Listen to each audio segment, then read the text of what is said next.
صلی اللہ علی محمد۔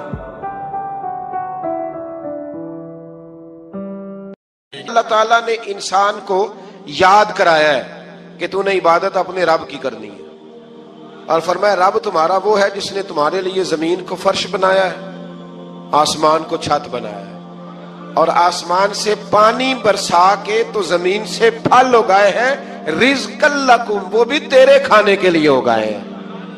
وہ جو آسمان سے بارش برسا کے زمین سے سبز اور پھل اگائے ہیں تو وہ بھی تیرے لیے۔ جب سارا کچھ تیرے لیے بنایا تو بھی تو عبادت کرنا اپنے رب کی، پھر کسی کو اس کا شریک نہ ٹھہرا۔ ایک چیلنج بھی کیا قرآن مجید نے اس رکوع کے اندر،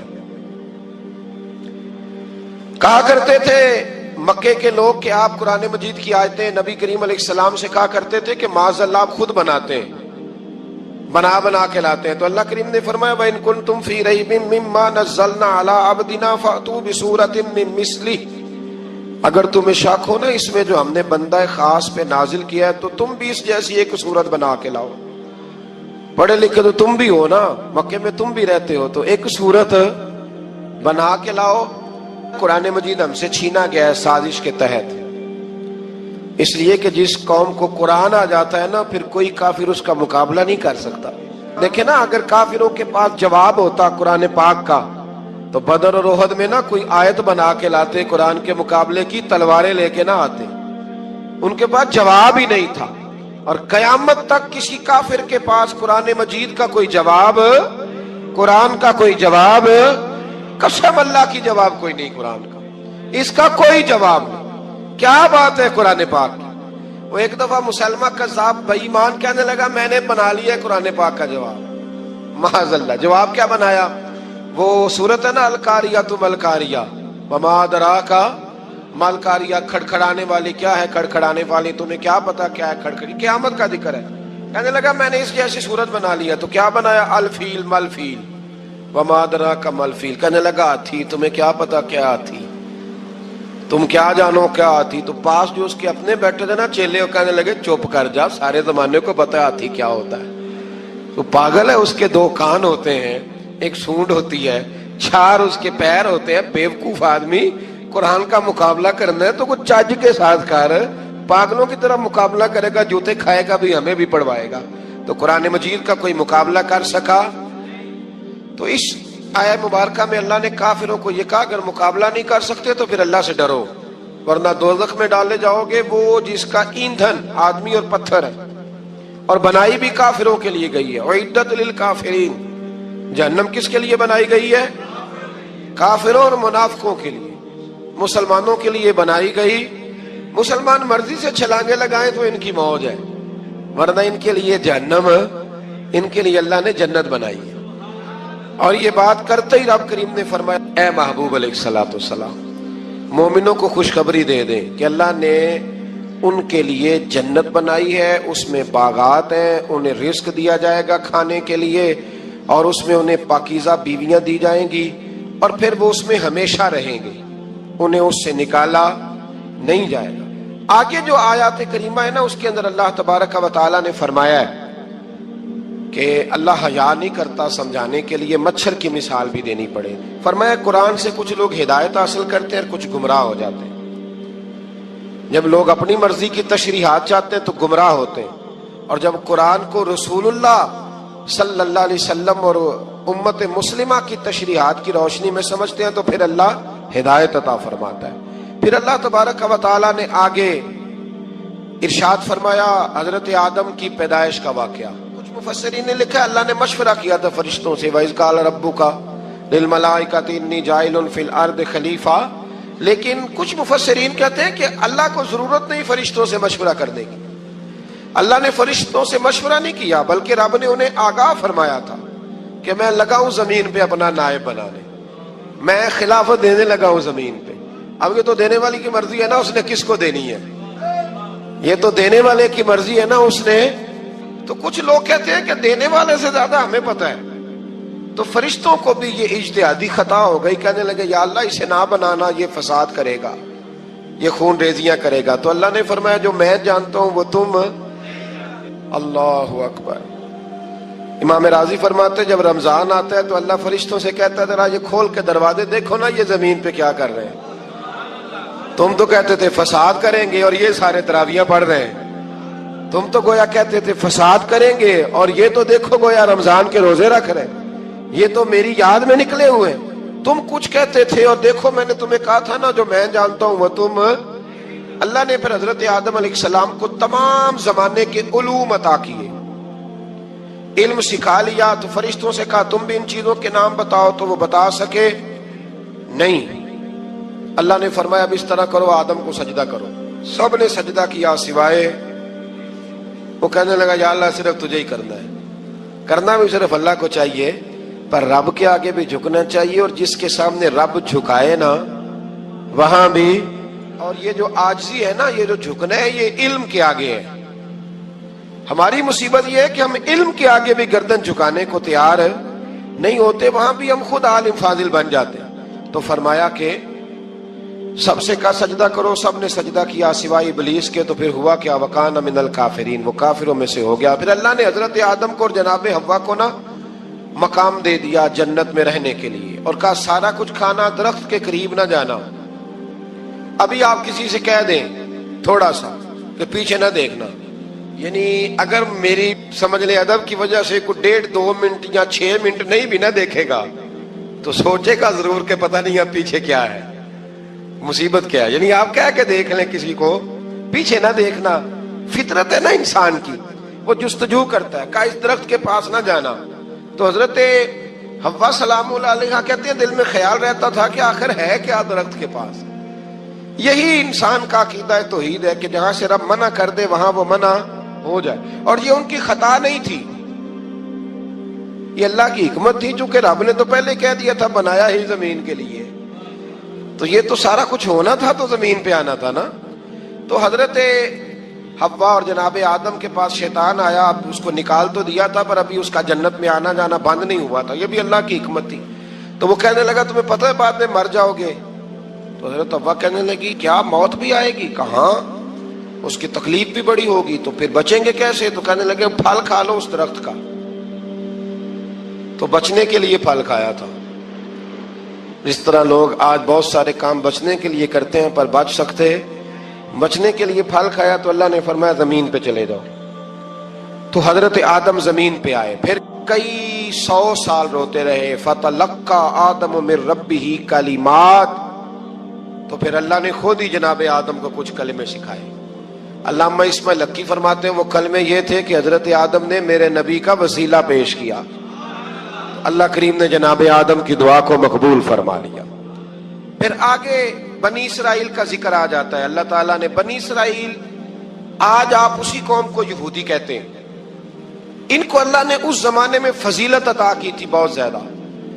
تو عرب کے اندر جب نبی پاک علیہ السلام نے اعلان نبوت کیا تو کچھ لوگوں نے یہ کہہ دیا کہ اگر یہ یہودی کلمہ پڑھ لیں گے تو ہم بھی پڑھ لیں گے. تو پھر اللہ نے انہیں یاد کرایا کہ تم اصل میں کیا ہو, تمہیں کلمہ پڑھنا چاہیے. تو اہل یہود کا تذکرہ کرتے کرتے رب کریم نے ایک بات یہ بھی ارشاد فرمائی کہ تم لوگوں کو تو کہتے رہے ہو کہ وہ نبی آنے والے ہیں, وہ نبی آنے والے ہیں, اور جب آ گئے ہیں تو ماننے کو تیار نہیں ہو. تو فرمایا تأمرون الناس بالبر وتنسون انفسکم وانتم تتلون الکتاب, لوگوں کو بھلائی کا حکم دیتے ہو اور اپنے آپ کو بھول جاتے ہو. افلا تعقلون, تمہیں عقل نہیں؟ پھر اللہ نے انہیں یہ بھی یاد کرایا کہ یاد کرو وہ زمانہ کہ جب فرعون نے خواب دیکھ لیا تھا کہ کوئی بچہ اس کی سلطنت کو تباہ کرے گا, تو پھر اس نے تمہارے بچوں کو ذبح کرانا شروع کیا اور تمہاری بیٹیوں کو چھوڑتا تھا. فرمایا یہ بھی تو تم نے دیکھا, میں نے تمہیں پھر تم سے کہا جہاد کرو قوم عمالقہ کے خلاف, تو مقام طیہ میں جا کے یہ لوگ کہنے لگے ہم سے جہاد نہیں ہوتا. اللہ نے انہیں ایک میدان میں قید کر دیا. بڑی دلچسپ بات, قید تو لوگ ہوتے ہیں نا چار دیواری میں, تو اللہ نے بنی اسرائیل والوں کو جب انہوں نے کہا ہم جہاد نہیں کریں گے تو اللہ نے میدان میں قید کر دیا. میدان میں, یہ یاد رکھیں جب انسان اللہ کی نافرمانی کرتا ہے تو اسے ایسی قید ملتی ہے جس کا اس نے تصور بھی نہیں کیا ہوتا. ایک میدان ہے مقام طیہ, قید ہو گئے. سارا دن سفر کرتے تھے, سارا دن, تو رات کو تھک کے سوتے تھے, صبح اٹھتے تھے نا جب تو وہیں ہوتے تھے جہاں کل صبح چلے تھے. تو رب جب کسی کو قیدی بناتا ہے تو اسے زنجیروں کی سلاخوں کی ضرورت ہے. دعا فرمائے اللہ تبارک و تعالی غموں سے نجات عطا فرمائے. یہ دعا فرمائے. ایسی قید دیتا ہے کہ جس سے پھر چھٹکارا ہو سکتا. تو بنی اسرائیل کا بہت زیادہ تذکرہ اس بارے میں اللہ تبارک و تعالی نے پھر بیان کیا اور پھر کہا کہ انہیں جو حکم دیا جاتا تھا یہ اس کی سرتابی کرتے تھے. پھر اللہ نے ان پر ذلت نازل کر دی اور یہ ہمیشہ اس کا شکار رہیں. قوم سبت کا ذکر فرمایا اللہ نے. ہفتے والے دن کچھ لوگ نافرمانی کرتے تھے. ہمارے بھی ہیلے بہانے ہیں نا آج کل کاروبار میں. تو اسی سپارے کی آیت نمبر 65 کے اندر اللہ تعالیٰ نے حضرت داؤد کی قوم کا ذکر کیا کہ اللہ نے انہیں حکم دیا تھا کہ ہفتے والے دن مچھلیاں نہیں پکڑنی. تو وہ کہتے تھے چلو ہاتھ لگا کے نہیں پکڑنی, ہاتھ لگا کے. وہ ہمارے لوگ ہیلے بہانے تلاش کر لیتے ہیں نا. وہ بڑے جناب انشورنس والا آ گیا, اب وہ بینک والا آ گیا, وہ فلانے صاحب آ گئے, وہ تروڑ مروڑ کے کہانیاں باتیں, اور پھر ہمیں بھی رستے مل جاتے ہیں بچنے کے. مفتی صاحب نے کہہ دیا تھا ایک مولانا سے میں نے ان کو کہا ہفتے والے دن مچھلیاں نہیں پکڑنے کا. نہیں پکڑتے, چھوٹے چھوٹے حوض بنا لیے. تو مچھلیاں زیادہ آتی تھی اس دن. یہ بھی اللہ کی قدرت تھی. نماز کے وقت گاہک زیادہ آتے ہیں, یہ اس کی قدرت ہوتی ہے. تو وہ مچھلیاں حوض میں جمع ہو جاتی ہیں. یوں سمجھ لیں کہ جال انہوں نے لگا لیے ہوئے تھے. تو جال میں وہ پھنستی رہتی تھی, حوضوں میں آتی رہتی تھی. ہفتے کو نہیں پکڑتے تھے, اتوار کو پکڑ لیتے تھے. تو پھر اللہ نے انہیں سزا دی. فرمایا تماشے کرتے ہو اللہ کے حکم کے ساتھ. کیا سزا دی؟ فَقُلْنَا لَهُمْ كُونُوا قِرَادَةً خَاسِئِينَ. فرمایا بندر بن جاؤ دھتکارے ہوئے. جو رزق حرام طریقے سے کماتے تھے رب انہیں بندر بنا دیتا تھا. ابھی بھی میں نے دیکھے ہیں بڑے بڑے تاجر پاگلوں جیسی زندگی گزار رہے ہیں. نفسیاتی طور پہ سکون نہیں ہے, کروڑوں روپیہ پڑا ہے. کیوں؟ اس لیے کہ رب کے بتائے ہوئے طریقے کے مطابق تجارت نہیں کرتے. آگے ایک اور دلچسپ بات آ گئی. بنی اسرائیل کے اندر نا ایک شخص نے اپنے چچا کو قتل کر دیا جائیداد کے لیے. یہ دیکھیں کب سے لوگ جائیداد کے لیے قتل کرتے آ رہے ہیں. چچا کو قتل کر دیا, اور قتل کر کے حضرت موسیٰ علیہ السلام کے پاس آئے کہ میرے چچا کو کسی نے قتل کر دیا ہے, تو بتائیں کیا کرنا ہے. تو آپ نے فرمایا کہ گائے ذبح کرو اور اس کا ایک ٹکڑا مقتول کو مارو, مرنے والے کو. وہ خود اٹھ کے بتا دے گا مجھے کس نے قتل کیا ہے.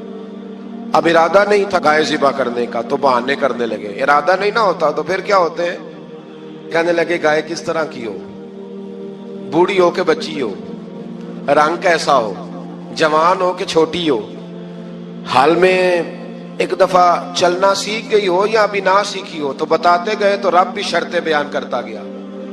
گہرے زرد رنگ کی ہو, حال کے اندر اسے نہ چلایا گیا ہو, پانی نہ نکالا گیا ہو, نہ بچی ہو نہ جوان ہو, اس کے درمیان ہو. یہ ساری شرطیں کہاں پائی جاتی تھی؟ حضرت موسیٰ علیہ السلام کی قوم کا ایک شخص تھا جو اللہ کا ولی تھا. وہ جب انتقال کرنے لگا نا, اللہ اکبر, دیکھو رب ولیوں کی اولادوں پر بھی کتنا فضل فرماتا ہے. وہ جب انتقال کرنے لگا تو ایک اس کے پاس چھوٹی سی بچیا تھی, گائے کی بچی. اس نے جنگل میں چھوڑ دی. کہنے لگا یا اللہ میں تیرے نام پہ چھوڑتا ہوں, میرا بچہ جوان ہو جائے تو اسے دے دینا, اور تو سرمایہ ہی کوئی نہیں. بچہ بڑا ہوا تو بچہ بھی بڑا نیک تھا, اپنی ماں کا بڑا فرما بردار تھا. اس کی ماں نے کہا بیٹا تیرے باپ نے ایک گائے چھوڑی تھی. تو بچہ جنگل میں گیا اور جا کے کہنے لگا اے اللہ میری گائے مجھ سے ملا دے. تو رب کریم نے وہ گائے واپس کر دی. وہ گائے گھر لے آیا. اب وہ کہنے لگا اماں بیچ دوں. تو اماں کہنے لگی بیٹا میرے پوچھے بغیر نہ بیچنا. کئی دفعہ گاہک لگے پر اس نے کہا جب تک میری اماں نہ کہے گی میں بیچوں گا. ادھر بنی اسرائیل والے شرطیں جتنی گائے کے بارے میں پوچھ چکے تھے وہ ساری اسی گائے میں پائی جاتی تھی. تو یہ ڈھونڈتے ڈھونڈتے وہاں پہنچ گئے. تو کہنے لگے گائے چاہیے. تو اس نے کہا بھی تمہاری مرضی سے نہیں, قیمت میری مرضی کی. ایک مفسر نے تو یہاں تک لکھا ہے کہ اس نے کہا گائے ذبح کر کے نا تو جتنا گائے کے اندر گوشت ہوگا نا اتنا ہی کھال کے اندر تم مجھے مال بھر کے دو گے, اتنے سکے بھر کے دو گے, اتنی اشرفیاں بھر کے دو گے تو پھر تمہیں گائے دوں گا. تو پھر یہ گائے انہیں ملی اور یہ گائے لے کر کے آئے. زیادہ سوالات نہ کرتے تو زیادہ الجھتے نہ. ہم بھی دین کے معاملے میں بڑے سوال جواب کرتے ہیں, اتنا سوال کریں جتنی اس کی ضرورت ہے. ان لوگوں نے سوالات زیادہ کی ہو تو پھر الجھ زیادہ گئے. تو میرے بھائی اس کا ذکر بھی اللہ تبارک و تعالیٰ نے پہلے پارے کے اندر بیان فرمایا. پھر اللہ کریم نے فرمایا کہ کچھ ایسے لوگ بھی ہیں یہودیوں میں سے جن کا دعویٰ ہو گیا ہے کہ ہم اللہ کے بڑے پیارے ہیں. فرمایا یہ صرف ان کے منہ کی باتیں ہیں, یہ تو قیامت میں پتہ چلے گا نا کہ اللہ کا پیار کس کے ساتھ زیادہ ہے. اور پھر یہ بھی یہودیوں نے دعویٰ کیا ہے, اسی پارے میں اللہ فرماتے ہیں کہ ان کا دعویٰ ہے کہ ہم اللہ کے بڑے پیارے ہیں, جنت میں ہم ہی جائیں گے. تو اللہ فرماتے ہیں پھر مرنے کی دعا تو کرو, جنت میں تو مر کے جانا ہے نا. لیکن رب فرماتے ہیں یہ کبھی مرنے کی دعا نہیں کریں گے, اس لیے کہ انہیں پتہ ہے کہ ہم نے آخرت کے لیے کیا بھیجا. لے جی پہلا حکم آ گیا یا ایھا الذین آمنوا کہہ کے, پہلی آیت قرآن پاک کی پہلے سپارے میں پہلی آیت جس میں اللہ نے کہا یا ایھا الذین آمنوا. تو پہلا حکم آمنوا کہہ کے آیت نمبر 104 میں جو اللہ نے حکم دیا ہے نا وہ نبی پاک کی تعظیم کا حکم ہے. پہلا حکم ہی اللہ نے حضور کی عزت اور ناموس کا ارشاد فرمایا. پہلا اس ترتیب کے لحاظ سے وہ ہوا یہ کہ جب نبی پاک کو بات ارشاد کرتے تو صحابہ کرام اٹھ کے عرض کرتے رائینا یا رسول اللہ, حضور سمجھ نہیں آئی ذرا رعایت کر دے. تو یہودیوں کی عبرانی زبان کے اندر نہ ذرا کھینچ کے پڑھتے تھے رائینا, تو اس کا معنی بنتا تھا معاذ اللہ اے ہمارے چرواہے. بکریاں چرانے والے کو بھی وہ رائینا کہتے تھے. تو جب صحابہ یہ کہنے لگے تو اللہ نے منع ہی کر دیا. فرمایا میرے محبوب کے غلاموں, اس لفظ کے پیچھے چھپ کے لوگ میرے نبی کی بے ادبی کر جاتے ہیں. تو جس لفظ کا کوئی ایک معنی بے ادبی والا بنتا ہو وہ لفظ بھی میرے نبی کے لیے نہ کہو. لفظ وہ والے کہو جس میں کوئی بے ادبی کا معنی نکلے نہ. یہاں لوگوں نے بڑے بڑے لفظ نہیں بول دیے, پھر کہتے میرا مطلب یہ تھا, میرا مطلب وہ تھا. تو تو نے وہ لفظ بولا کیوں جس کا کوئی غلط مطلب بھی نکل سکتا تھا؟ اللہ نے فرمایا یا ایھا الذین آمنوا لا تقولوا رائینا, اے ایمان والو رائینا کہو ہی نہ. تو یا اللہ کیا کہیں؟ فرمایا وقولوا انظرنا, تم کہو یا رسول اللہ ایک نظر فرمائیے. انداز دیکھیے, انظرنا ایک نظر. تو ہمارے بزرگ تو پہلے بڑے پیار والوں نے کہہ دیا یا رسول اللہ انظر حالنا. کہتے کہاں سے لاتے ہو جملے؟ میں نے کہا اللہ کی کتاب سے. یا رسول اللہ انظر حالنا, یا حبیب اللہ اسمع قالا.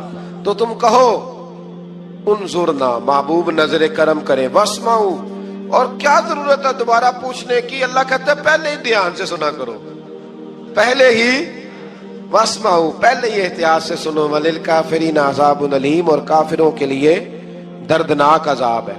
لے جی اسی پارے میں اللہ تبارک و تعالیٰ نے پھر اہل یہود کا ذکر کیا.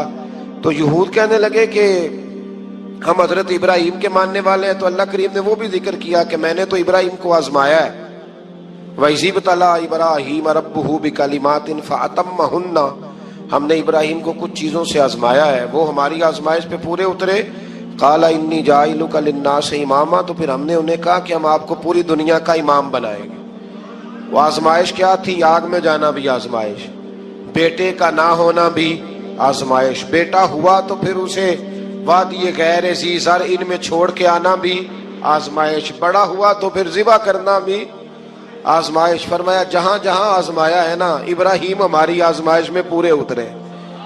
فرمایا تو مفت میں حضرت ابراہیم کی اولاد بنتے ہو اور ان کا نام لیتے اور ان کے ساتھ اپنا تعلق بناتے ہو, دیکھو تو صحیح وہ کتنی آزمائشوں سے گزرے.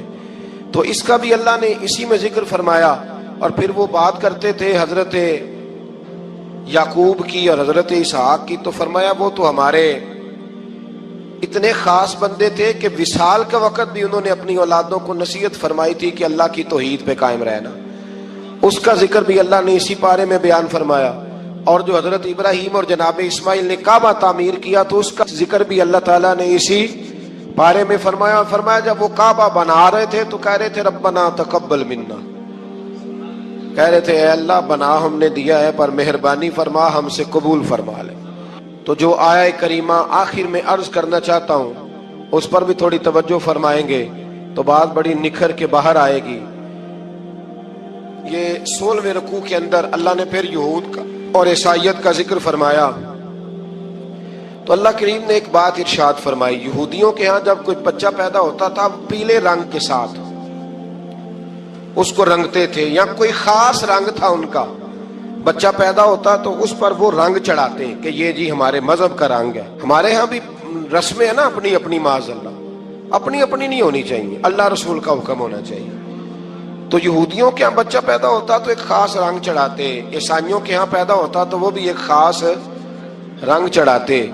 تو مسلمانوں کے ہاں بچے پیدا ہوئے تو انہوں نے بھی توجہ کی کہ یہ کیا ہو رہا ہے، تو رب کریم نے فرمایا صبغۃ اللہ، رنگ اللہ کا ہی ہے. ومن احسن من اللہ صبغہ، اور فرمایا اللہ کے رنگ سے زیادہ خوبصورت کس کا رنگ ہو سکتا ہے.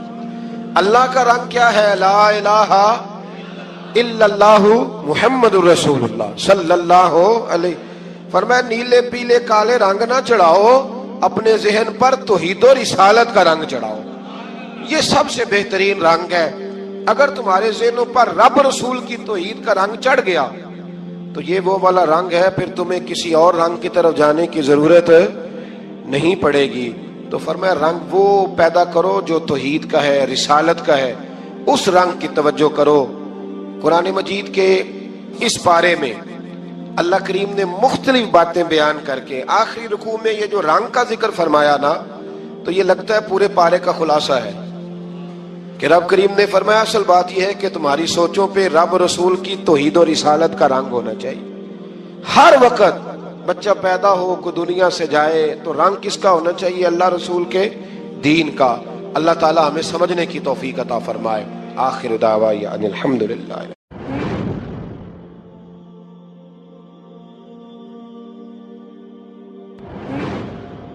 اللہ تعالیٰ نے انسان کو یاد کرایا ہے کہ تو نے عبادت اپنے رب کی کرنی ہے، اور فرمایا رب تمہارا وہ ہے جس نے تمہارے لیے زمین کو فرش بنایا ہے، آسمان کو چھت بنایا ہے، اور آسمان سے پانی برسا کے تو زمین سے پھل اگائے ہیں، رزق لکم، وہ بھی تیرے کھانے کے لیے اگائے ہیں.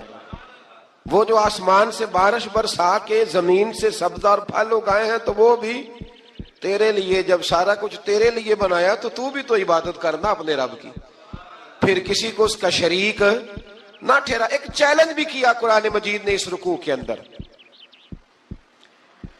کہا کرتے تھے مکے کے لوگ کہ آپ قرآن مجید کی آیتیں نبی کریم علیہ السلام سے کہا کرتے تھے کہ معاذ اللہ آپ خود بناتے ہیں، بنا کے لاتے ہیں. تو اللہ کریم نے فرمایا وَإِن كُنتُمْ فِي رَيْبٍ مِّمَّا نَزَّلْنَا عَلَىٰ عَبْدِنَا فَأْتُوا بِسُورَةٍ مِّن مِّثْلِهِ، اگر تمہیں شک ہو نا اس میں جو ہم نے بندہ خاص پہ نازل کیا ہے تو تم بھی اس جیسی ایک صورت بنا کے لاؤ. پڑھے لکھے تو تم بھی ہو نا، مکے میں تم بھی رہتے ہو، تو ایک صورت بنا کے لاؤ. قرآن مجید ہم سے چھینا گیا ہے سازش کے تحت، اس لیے کہ جس قوم کو قرآن آ جاتا ہے نا پھر کوئی کافر اس کا مقابلہ نہیں کر سکتا. دیکھیں نا اگر کافروں کے پاس جواب ہوتا قرآن پاک کا تو بدر اور احد میں نا کوئی آیت بنا کے لاتے قرآن کے مقابلے کی، تلواریں لے کے نہ آتے. ان کے پاس جواب ہی نہیں تھا، اور قیامت تک کسی کافر کے پاس قرآن مجید کا کوئی جواب، قرآن کا کوئی جواب، قسم اللہ کی جواب کوئی نہیں قرآن کا، اس کا کوئی جواب نہیں. کیا بات ہے قرآن پاک کی. وہ ایک دفعہ مسلمہ کذاب بے ایمان کہنے لگا میں نے بنا لیا ہے قرآن پاک کا جواب. معاذ اللہ. جواب کیا بنایا؟ وہ صورت ہے نا القاریۃ ملقاریہ وما ادراک ملقاریہ، کھڑکھڑانے والی. کیا ہے کھڑکھڑانے والی؟ تمہیں کیا پتا کیا ہے کھڑکھڑی؟ قیامت کا ذکر ہے. کہنے لگا میں نے اس جیسی صورت بنا لیا. تو کیا بنایا؟ الفیل ملفیل وما ادراک ملفیل. کہنے لگا ہاتھی، تمہیں کیا پتا کیا ہاتھی، تم کیا جانو کیا ہاتھی. تو پاس جو اس کے اپنے بیٹھے تھے نا چیلے، وہ کہنے لگے چپ کر جا، سارے زمانے کو پتا ہاتھی کیا ہوتا ہے. وہ پاگل ہے، اس کے دو کان ہوتے ہیں، ایک سونڈ ہوتی ہے، چار اس کے پیر ہوتے ہیں. بیوقوف آدمی قرآن کا مقابلہ کرنا ہے تو کچھ چج کے ساتھ کر، پاگلوں کی طرح مقابلہ کرے گا، جوتے کھائے گا بھی، ہمیں بھی پڑھوائے گا. تو قرآن مجید کا کوئی مقابلہ کر سکا؟ تو اس آیہ مبارکہ میں اللہ نے کافروں کو یہ کہا اگر مقابلہ نہیں کر سکتے تو پھر اللہ سے ڈرو، ورنہ دوزخ میں ڈالے جاؤ گے. وہ جس کا ایندھن آدمی اور پتھر ہے، اور بنائی بھی کافروں کے لیے گئی ہے. اعدت للکافرین، جہنم کس کے لیے بنائی گئی ہے؟ کافروں اور منافقوں کے لیے. مسلمانوں کے لیے بنائی گئی. مسلمان مرضی سے چھلانگے لگائیں تو ان کی موج ہے، ورنہ ان کے لیے جہنم، ان کے لیے اللہ نے جنت بنائی ہے. اور یہ بات کرتے ہی رب کریم نے فرمایا اے محبوب علیہ الصلوۃ والسلام مومنوں کو خوشخبری دے دیں کہ اللہ نے ان کے لیے جنت بنائی ہے، اس میں باغات ہیں، انہیں رزق دیا جائے گا کھانے کے لیے، اور اس میں انہیں پاکیزہ بیویاں دی جائیں گی، اور پھر وہ اس میں ہمیشہ رہیں گے، انہیں اس سے نکالا نہیں جائے گا۔ آگے جو آیات کریمہ ہے نا، اس کے اندر اللہ تبارک و تعالیٰ نے فرمایا ہے کہ اللہ حیا نہیں کرتا سمجھانے کے لیے مچھر کی مثال بھی دینی پڑے۔ فرمایا قرآن سے کچھ لوگ ہدایت حاصل کرتے ہیں اور کچھ گمراہ ہو جاتے ہیں۔ جب لوگ اپنی مرضی کی تشریحات چاہتے ہیں تو گمراہ ہوتے ہیں، اور جب قرآن کو رسول اللہ صلی اللہ علیہ وسلم اور امت مسلمہ کی تشریحات کی روشنی میں سمجھتے ہیں تو پھر اللہ ہدایت عطا فرماتا ہے۔ پھر اللہ تبارک و تعالیٰ نے آگے ارشاد فرمایا حضرت آدم کی پیدائش کا واقعہ۔ کچھ مفسرین نے لکھا اللہ نے مشورہ کیا تھا فرشتوں سے، وَإِذْ قَالَ رَبُّكَ لِلْمَلَائِكَةِ إِنِّي جَاعِلٌ فِي الْأَرْضِ خَلِيفَةً، لیکن کچھ مفسرین کہتے ہیں کہ اللہ کو ضرورت نہیں فرشتوں سے مشورہ کرنے کی، اللہ نے فرشتوں سے مشورہ نہیں کیا، بلکہ رب نے انہیں آگاہ فرمایا تھا کہ میں لگا ہوں زمین پہ اپنا نائب بنانے، میں خلافت دینے لگا ہوں زمین پہ۔ اب یہ تو دینے والی کی مرضی ہے نا اس نے کس کو دینی ہے، یہ تو دینے والے کی مرضی ہے نا اس نے۔ تو کچھ لوگ کہتے ہیں کہ دینے والے سے زیادہ ہمیں پتہ ہے، تو فرشتوں کو بھی یہ اجتہادی خطا ہو گئی، کہنے لگے یا اللہ اسے نہ بنانا، یہ فساد کرے گا، یہ خون ریزیاں کرے گا۔ تو اللہ نے فرمایا جو میں جانتا ہوں وہ تم، اللہ اکبر۔ امام راضی فرماتے جب رمضان آتا ہے تو اللہ فرشتوں سے کہتا ہے ذرا یہ کھول کے دروازے دیکھو نا یہ زمین پہ کیا کر رہے ہیں، تم تو کہتے تھے فساد کریں گے اور یہ سارے تراویحیں پڑھ رہے ہیں، تم تو گویا کہتے تھے فساد کریں گے اور یہ تو دیکھو گویا رمضان کے روزے رکھ رہے ہیں، یہ تو میری یاد میں نکلے ہوئے ہیں، تم کچھ کہتے تھے اور دیکھو میں نے تمہیں کہا تھا نا جو میں جانتا ہوں وہ تم۔ اللہ نے پھر حضرت آدم علیہ السلام کو تمام زمانے کے علوم عطا کیے، علم سکھا لیا، تو فرشتوں سے کہا تم بھی ان چیزوں کے نام بتاؤ، تو وہ بتا سکے نہیں۔ اللہ نے فرمایا اب اس طرح کرو آدم کو سجدہ کرو، سب نے سجدہ کیا سوائے، وہ کہنے لگا یا اللہ صرف تجھے ہی کرنا ہے، کرنا بھی صرف اللہ کو چاہیے، پر رب کے آگے بھی جھکنا چاہیے، اور جس کے سامنے رب جھکائے نا وہاں بھی۔ اور یہ جو عاجزی ہے نا، یہ جو جھکنا ہے یہ علم کے آگے ہے۔ ہماری مصیبت یہ ہے کہ ہم علم کے آگے بھی گردن جھکانے کو تیار نہیں ہوتے، وہاں بھی ہم خود عالم فاضل بن جاتے ہیں۔ تو فرمایا کہ سب سے کہا سجدہ کرو، سب نے سجدہ کیا سوائے ابلیس کے، تو پھر ہوا کیا وَكَانَ مِنَ الْكَافِرِينَ، وہ کافروں میں سے ہو گیا۔ پھر اللہ نے حضرت آدم کو اور جناب حوا کو نا مقام دے دیا جنت میں رہنے کے لیے، اور کہا سارا کچھ کھانا، درخت کے قریب نہ جانا۔ ابھی آپ کسی سے کہہ دیں تھوڑا سا کہ پیچھے نہ دیکھنا، یعنی اگر میری سمجھ لیں ادب کی وجہ سے کوئی 1.5-2 منٹ یا 6 منٹ نہیں بھی نہ دیکھے گا تو سوچے گا ضرور کہ پتہ نہیں اب پیچھے کیا ہے، مصیبت کیا ہے۔ یعنی آپ کہہ کے دیکھ لیں کسی کو، پیچھے نہ دیکھنا، فطرت ہے نا انسان کی، وہ جستجو کرتا ہے، کہا اس درخت کے پاس نہ جانا۔ تو حضرت حوا سلام اللہ علیہ کہتے ہیں دل میں خیال رہتا تھا کہ آخر ہے کیا درخت کے پاس۔ یہی انسان کا عقیدہ توحید ہے کہ جہاں سے رب منع کر دے وہاں وہ منع ہو جائے، اور یہ ان کی خطا نہیں تھی، یہ اللہ کی حکمت تھی، چونکہ رب نے تو پہلے کہہ دیا تھا بنایا ہی زمین کے لیے، تو یہ تو سارا کچھ ہونا تھا تو زمین پہ آنا تھا نا۔ تو حضرت حوا اور جناب آدم کے پاس شیطان آیا، اب اس کو نکال تو دیا تھا پر ابھی اس کا جنت میں آنا جانا بند نہیں ہوا تھا، یہ بھی اللہ کی حکمت تھی۔ تو وہ کہنے لگا تمہیں پتہ ہے بعد میں مر جاؤ گے؟ تو حضرت حوا کہنے لگی کیا موت بھی آئے گی؟ کہاں، اس کی تکلیف بھی بڑی ہوگی، تو پھر بچیں گے کیسے؟ تو کہنے لگے پھل کھا لو اس درخت کا، تو بچنے کے لیے پھل کھایا تھا۔ جس طرح لوگ آج بہت سارے کام بچنے کے لیے کرتے ہیں پر بچ سکتے، بچنے کے لیے پھل کھایا، تو اللہ نے فرمایا زمین پہ چلے جاؤ۔ تو حضرت آدم زمین پہ آئے، پھر کئی 100 سال روتے رہے، فَتَلَقَّى آدَمُ مِن رَبِّهِ کلمات، تو پھر اللہ نے خود ہی جناب آدم کو کچھ کلمے سکھائے۔ علامہ اسماعیل لکی فرماتے ہیں وہ کلمے یہ تھے کہ حضرت آدم نے میرے نبی کا وسیلہ پیش کیا، تو اللہ کریم نے جناب آدم کی دعا کو مقبول فرما لیا۔ پھر آگے بنی اسرائیل کا ذکر آ جاتا ہے۔ اللہ تعالیٰ نے بنی اسرائیل، آج آپ اسی قوم کو یہودی کہتے ہیں، ان کو اللہ نے اس زمانے میں فضیلت عطا کی تھی بہت زیادہ۔ تو عرب کے اندر جب نبی پاک علیہ السلام نے اعلان نبوت کیا تو کچھ لوگوں نے یہ کہہ دیا کہ اگر یہ یہودی کلمہ پڑھ لیں گے تو ہم بھی پڑھ لیں گے. تو پھر اللہ نے انہیں یاد کرایا کہ تم اصل میں کیا ہو, تمہیں کلمہ پڑھنا چاہیے. تو اہل یہود کا تذکرہ کرتے کرتے رب کریم نے ایک بات یہ بھی ارشاد فرمائی کہ تم لوگوں کو تو کہتے رہے ہو کہ وہ نبی آنے والے ہیں, وہ نبی آنے والے ہیں, اور جب آ گئے ہیں تو ماننے کو تیار نہیں ہو. تو فرمایا تأمرون الناس بالبر وتنسون انفسکم وانتم تتلون الکتاب, لوگوں کو بھلائی کا حکم دیتے ہو اور اپنے آپ کو بھول جاتے ہو. افلا تعقلون, تمہیں عقل نہیں؟ پھر اللہ نے انہیں یہ بھی یاد کرایا کہ یاد کرو وہ زمانہ کہ جب فرعون نے خواب دیکھ لیا تھا کہ کوئی بچہ اس کی سلطنت کو تباہ کرے گا, تو پھر اس نے تمہارے بچوں کو ذبح کرانا شروع کیا اور تمہاری بیٹیوں کو چھوڑتا تھا.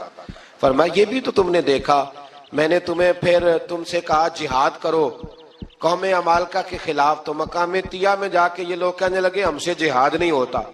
اللہ نے انہیں ایک میدان میں قید کر دیا. بڑی دلچسپ بات, قید تو لوگ ہوتے ہیں نا چار دیواری میں, تو اللہ نے بنی اسرائیل والوں کو جب انہوں نے کہا ہم جہاد نہیں کریں گے تو اللہ نے میدان میں قید کر دیا. میدان میں, یہ یاد رکھیں, جب انسان اللہ کی نافرمانی کرتا ہے تو اسے ایسی قید ملتی ہے جس کا اس نے تصور بھی نہیں کیا ہوتا. ایک میدان ہے مقام طیہ, قید ہو گئے. سارا دن سفر کرتے تھے, سارا دن, تو رات کو تھک کے سوتے تھے, صبح اٹھتے تھے نا جب, تو وہیں ہوتے تھے جہاں کل صبح چلے تھے. تو رب جب کسی کو قیدی بناتا ہے تو اسے زنجیروں کی سلاخوں کی ضرورت ہے. دعا فرمائے اللہ تبارک و تعالی غموں سے نجات عطا فرمائے. یہ دعا فرمائے, ایسی قید دیتا ہے کہ جس سے پھر چھٹکارا ہو سکتا. تو بنی اسرائیل کا بہت زیادہ تذکرہ اس پارے میں اللہ تبارک و تعالی نے پھر بیان کیا, اور پھر کہا کہ انہیں جو حکم دیا جاتا تھا یہ اس کی سرتابی کرتے تھے. پھر اللہ نے ان پر ذلت نازل کر دی اور یہ ہمیشہ اس کا شکار رہے. قوم سبت کا ذکر فرمایا اللہ نے. ہفتے والے دن کچھ لوگ نافرمانی کرتے تھے. ہمارے بھی ہیلے بہانے ہیں نا آج کل کاروبار میں. تو اسی سپارے کی آیت نمبر 65 کے اندر اللہ تعالیٰ نے حضرت داؤد کی قوم کا ذکر کیا کہ اللہ نے انہیں حکم دیا تھا کہ ہفتے والے دن مچھلیاں نہیں پکڑنی. تو وہ کہتے تھے چلو ہاتھ لگا کے نہیں پکڑنی, ہاتھ لگا کے.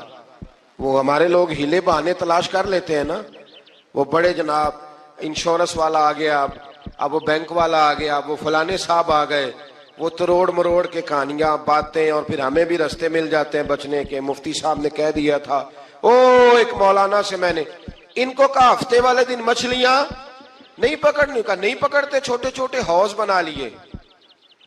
تو مچھلیاں زیادہ آتی تھی اس دن, یہ بھی اللہ کی قدرت تھی. نماز کے وقت گاہک زیادہ آتے ہیں, یہ اس کی قدرت ہوتی ہے. تو وہ مچھلیاں حوض میں جمع ہو جاتی ہیں. یوں سمجھ لیں کہ جال انہوں نے لگا لیے ہوئے تھے, تو جال میں وہ پھنستی رہتی تھی, حوضوں میں آتی رہتی تھی. ہفتے کو نہیں پکڑتے تھے, اتوار کو پکڑ لیتے تھے. تو پھر اللہ نے انہیں سزا دی. فرمایا تماشے کرتے ہو اللہ کے حکم کے ساتھ. کیا سزا دی؟ فَقُلْنَا لَهُمْ كُونُوا قِرَادَةً خَاسِئِينَ, فرمایا بندر بن جاؤ دھتکارے ہوئے. جو رزق حرام طریقے سے کماتے تھے رب انہیں بندر بنا دیتا تھا. ابھی بھی میں نے دیکھے ہیں بڑے بڑے تاجر پاگلوں جیسی زندگی گزار رہے ہیں. نفسیاتی طور پہ سکون نہیں ہے, کروڑوں روپیہ پڑا ہے. کیوں؟ اس لیے کہ رب کے بتائے ہوئے طریقے کے مطابق تجارت نہیں کرتے. آگے ایک اور دلچسپ بات آ گئی. بنی اسرائیل کے اندر نا ایک شخص نے اپنے چچا کو قتل کر دیا جائیداد کے لیے. یہ دیکھیں کب سے لوگ جائیداد کے لیے قتل کرتے آ رہے ہیں. چچا کو قتل کر دیا, اور قتل کر کے حضرت موسیٰ علیہ السلام کے پاس آئے کہ میرے چچا کو کسی نے قتل کر دیا ہے, تو بتائیں کیا کرنا ہے. تو آپ نے فرمایا کہ گائے ذبح کرو اور اس کا ایک ٹکڑا مقتول کو مارو, مرنے والے کو. وہ خود اٹھ کے بتا دے گا مجھے کس نے قتل کیا ہے. اب ارادہ نہیں تھا گائے ذبح کرنے کا تو بہانے کرنے لگے. ارادہ نہیں نہ ہوتا تو پھر کیا ہوتے ہیں, کہنے لگے گائے کس طرح کی ہو, بوڑھی ہو کہ بچی ہو, رنگ کیسا ہو, جوان ہو کہ چھوٹی ہو, حال میں ایک دفعہ چلنا سیکھ گئی ہو یا ابھی نہ سیکھی ہو. تو بتاتے گئے تو رب بھی شرطیں بیان کرتا گیا. گہرے زرد رنگ کی ہو, حال کے اندر اسے نہ چلایا گیا ہو, پانی نہ نکالا گیا ہو, نہ بچی ہو نہ جوان ہو, اس کے درمیان ہو. یہ ساری شرطیں کہاں پائی جاتی تھی؟ حضرت موسیٰ علیہ السلام کی قوم کا ایک شخص تھا جو اللہ کا ولی تھا. وہ جب انتقال کرنے لگا نا, اللہ اکبر, دیکھو رب ولیوں کی اولادوں پر بھی کتنا فضل فرماتا ہے. وہ جب انتقال کرنے لگا تو ایک اس کے پاس چھوٹی سی بچیا تھی، گائے کی بچی، اس نے جنگل میں چھوڑ دی. کہنے لگا یا اللہ میں تیرے نام پہ چھوڑتا ہوں، میرا بچہ جوان ہو جائے تو اسے دے دینا، اور تو سرمایہ ہی کوئی نہیں. بچہ بڑا ہوا تو بچہ بھی بڑا نیک تھا، اپنی ماں کا بڑا فرما بردار تھا. اس کی ماں نے کہا بیٹا تیرے باپ نے ایک گائے چھوڑی تھی. تو بچہ جنگل میں گیا اور جا کے کہنے لگا اے اللہ میری گائے مجھ سے ملا دے. تو رب کریم نے وہ گائے واپس کر دی. وہ گائے گھر لے آیا. اب وہ کہنے لگا اماں بیچ دوں، تو اماں کہنے لگی بیٹا میرے پوچھے بغیر نہ بیچنا. کئی دفعہ گاہک لگے پر اس نے کہا جب تک میری اماں نہ کہے گی میں بیچوں گا. ادھر بنی اسرائیل والے شرطیں جتنی گائے کے بارے میں پوچھ چکے تھے وہ ساری اسی گائے میں پائی جاتی تھی. تو یہ ڈھونڈتے ڈھونڈتے وہاں پہنچ گئے تو کہنے لگے گائے چاہیے. تو اس نے کہا بھی تمہاری مرضی سے نہیں، قیمت میری مرضی کی. ایک مفسر نے تو یہاں تک لکھا ہے کہ اس نے کہا گائے ذبح کر کے نا تو جتنا گائے کے اندر گوشت ہوگا نا اتنا ہی کھال کے اندر تم مجھے مال بھر کے دو گے، اتنے سکے بھر کے دو گے، اتنی اشرفیاں بھر کے دو گے تو پھر تمہیں گائے دوں گا. تو پھر یہ گائے انہیں ملی اور یہ گائے لے کر کے آئے. زیادہ سوالات نہ کرتے تو زیادہ الجھتے نہ. ہم بھی دین کے معاملے میں بڑے سوال جواب کرتے ہیں، اتنا سوال کریں جتنی اس کی ضرورت ہے. ان لوگوں نے سوالات زیادہ کیے تو پھر الجھ زیادہ گئے. تو میرے بھائی اس کا ذکر بھی اللہ تبارک و تعالیٰ نے پہلے پارے کے اندر بیان فرمایا. پھر اللہ کریم نے فرمایا کہ کچھ ایسے لوگ بھی ہیں یہودیوں میں سے جن کا دعویٰ ہو گیا ہے کہ ہم اللہ کے بڑے پیارے ہیں. فرمایا یہ صرف ان کے منہ کی باتیں ہیں، یہ تو قیامت میں پتہ چلے گا نا کہ اللہ کا پیار کس کے ساتھ زیادہ ہے. اور پھر یہ بھی یہودیوں نے دعویٰ کیا ہے. اسی پارے میں اللہ فرماتے ہیں کہ ان کا دعویٰ ہے کہ ہم اللہ کے بڑے پیارے ہیں، جنت میں ہم ہی جائیں گے. تو اللہ فرماتا ہے پھر مرنے کی دعا تو کرو، جنت میں تو مر کے جانا ہے نا. لیکن رب فرماتے ہیں یہ کبھی مرنے کی دعا نہیں کریں گے، اس لیے کہ انہیں پتہ ہے کہ ہم نے آخرت کے لیے کیا بھیجا. لیکن جی پہلا حکم آ گیا یا ایھا الذین آمنوا کہہ کے، پہلی آیت قرآن پاک کی پہلے سپارے میں پہلی آیت جس میں اللہ نے کہا یا ایھا الذین آمنوا. تو پہلا حکم آمنوا کہہ کے آیت نمبر 104 میں جو اللہ نے حکم دیا ہے نا وہ نبی پاک کی تعظیم کا حکم ہے. پہلا حکم ہی اللہ نے حضور کی عزت اور ناموس کا ارشاد فرمایا. پہلا اس ترتیب کے لحاظ سے وہ ہوا یہ کہ جب نبی پاک کو بات ارشاد کرتے تو صحابہ کرام اٹھ کے عرض کرتے رائینا یا رسول اللہ، حضور سمجھ نہیں آئی ذرا رعایت کر دیں. تو یہودیوں کی عبرانی زبان کے اندر نہ ذرا کھینچ کے پڑھتے تھے رائینا، تو اس کا معنی بنتا تھا معاذ اللہ اے ہمارے چرواہے. بکریاں چرانے والے کو بھی وہ رائینا کہتے تھے. تو جب صحابہ یہ کہنے لگے تو اللہ نے منع ہی کر دیا. فرمایا میرے محبوب کے غلاموں اس لفظ کے پیچھے چھپ کے لوگ میرے نبی کی بے ادبی کر جاتے ہیں. تو جس لفظ کا کوئی ایک معنی بے ادبی والا بنتا ہو وہ لفظ بھی میرے نبی کے لیے نہ کہو. لفظ وہ والے کہو جس میں کوئی بے ادبی کا معنی نکلے نہ.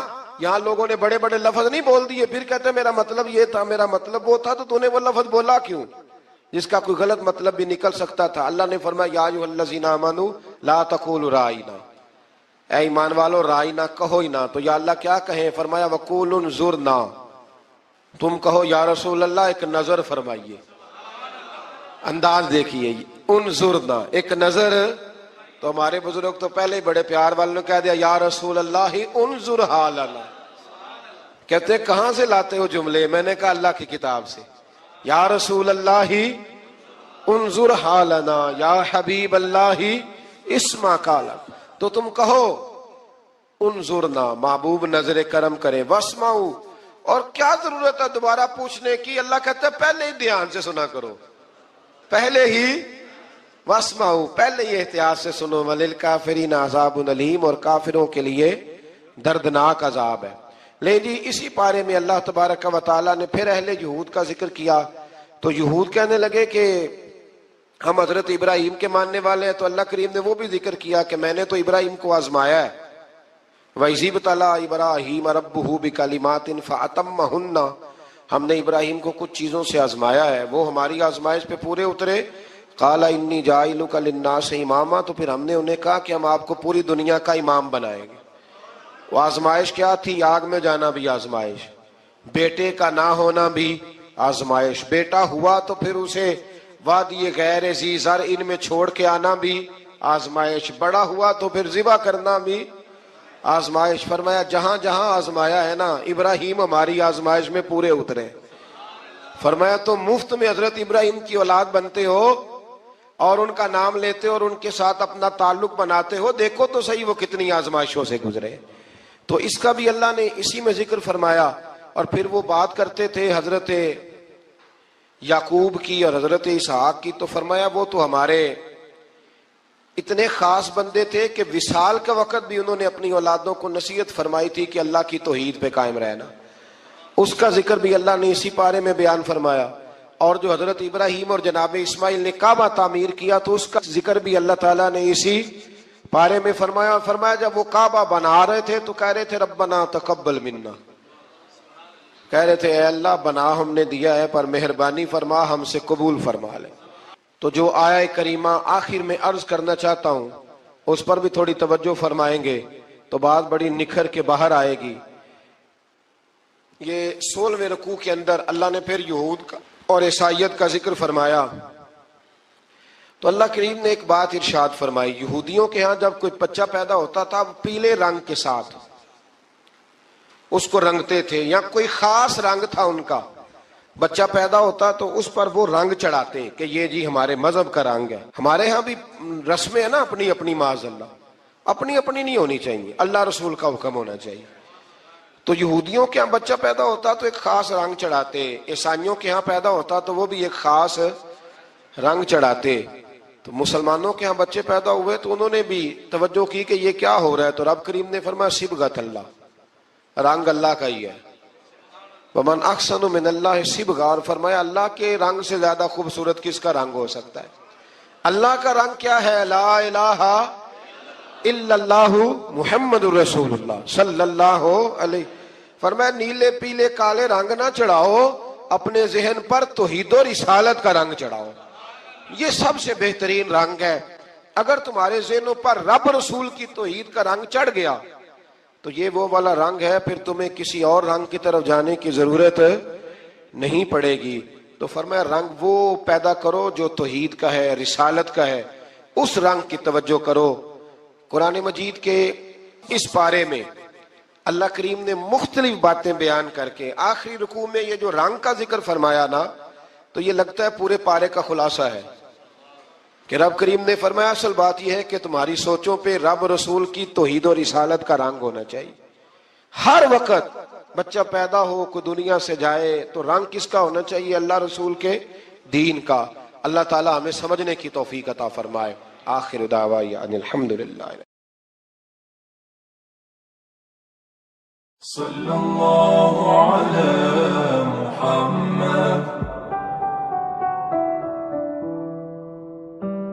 چنگا لگدا ہے علی والا، سونا لگدا ہے علی والا، سونا لگدا ہے علی والا، چنگا لگدا ہے علی والا، علی والا والا علی والا، چنگا لگدا ہے علی والا، سونا لگدا ہے علی والا۔ کسے بھی میدان چو، کسے بھی میدان چو، سن لے سن لے سن لے، نہیں بھجدا علی والا، نہیں بھجدا علی والا۔ صلی اللہ علی